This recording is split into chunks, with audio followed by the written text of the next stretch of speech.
All right, so this is the third instalment of this structure podcast. We tried to break it up for everyone so it's not all in one hit.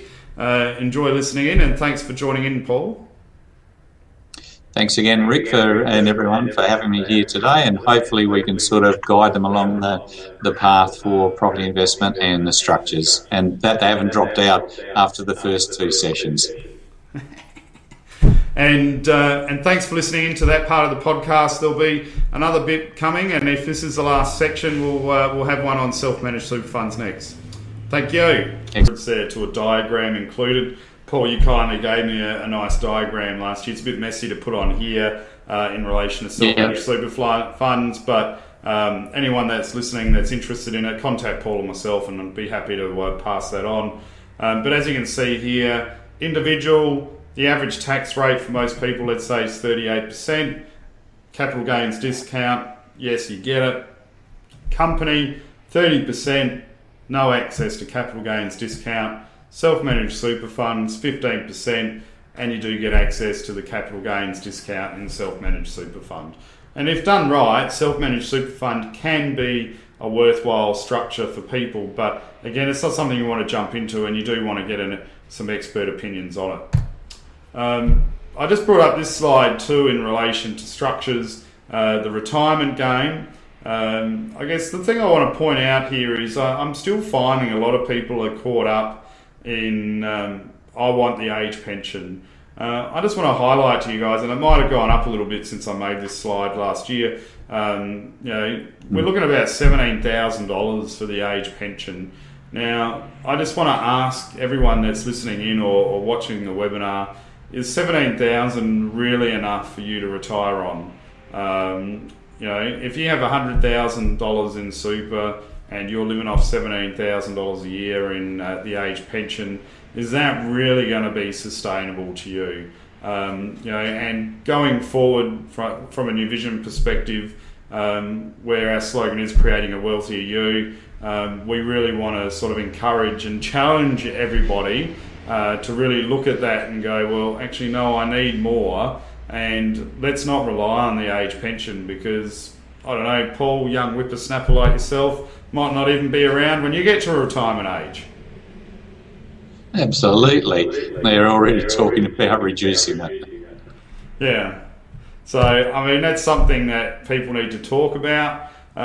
So, as an overview in relation to asset protection, one of the spiels, I guess, the benefits of trust, second last dot point I've got there, Paul, is public liability and protecting yourself in case of that. Is that something you agree with?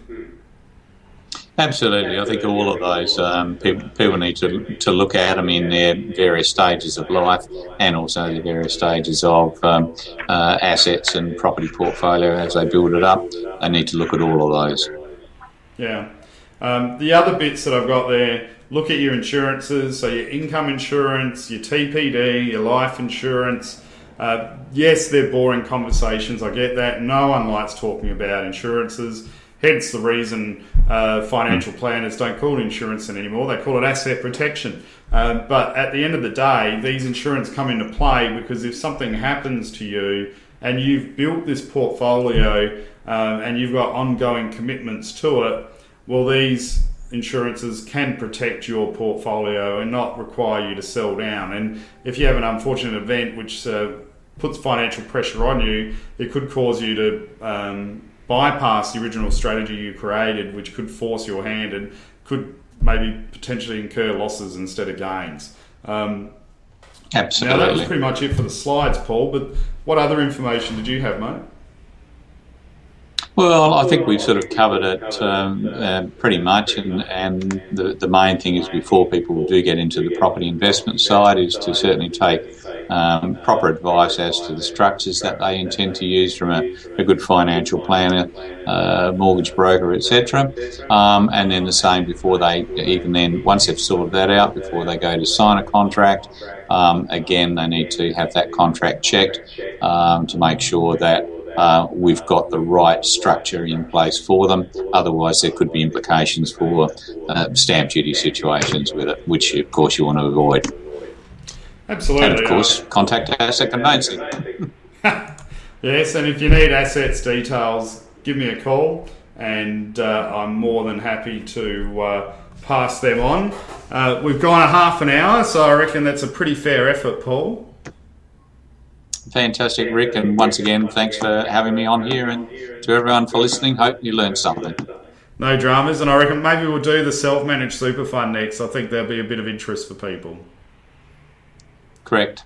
It'll be good. Excellent. Thanks, Rick. Cheers, buddy. Awesome. Thanks.